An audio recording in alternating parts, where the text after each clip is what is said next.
ପଛରେ ବାଇଗଣ ଲହଡ଼ି ଦେଖିପାରୁଛନ୍ତି ଲହଡ଼ି ଆଉଛି ଯାଉଛି ଆଉଛି ଯାଉଛି ସେମିତି ଆମ ଜୀବନ ଗୋଟେ ସେଇଭଳିଆ ଦୁଃଖ ସୁଖ ଆଉଛି ଯାଉଛି ତାର କେବେ ଦୁଃଖ ସୁଖ କେବେ ବନ୍ଦ ହବାର ଥିବନି ଯେବେ ବନ୍ଦ ହେଇଯିବ ଆମେ ଏବେ ଉପରକୁ ପଳେଇଥିବା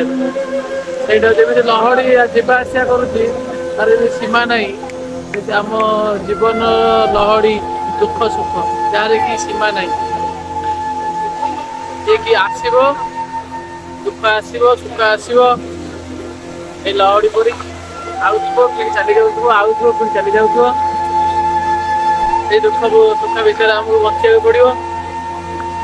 ଆମେ କିଛି ଚାହିଁବା ଆମ ଜୀବନକୁ ପରିବର୍ତ୍ତନ କରିବା ପାଇଁ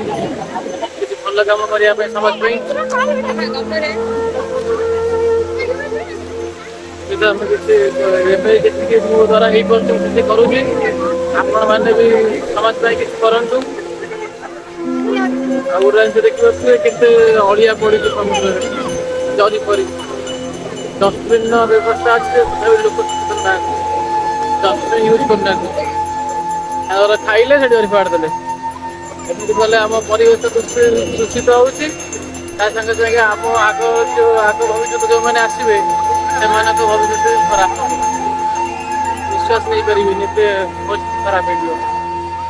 ଆପଣମାନେ ସଚେତନ ହୁଅନ୍ତୁ ଆଉ ପ୍ଲାଷ୍ଟିକ ଜରିକୁ ଡଷ୍ଟବିନ୍ରେ ପକାନ୍ତୁ ସର୍ବଦା ଯଦି ବାହାରେ ପକେଇଲେ ଭବିଷ୍ୟତରେ ଆମକୁ ହିଁ ବହୁତ ଦୁଃଖ କଷ୍ଟ ସହିବାକୁ ପଡ଼ିବ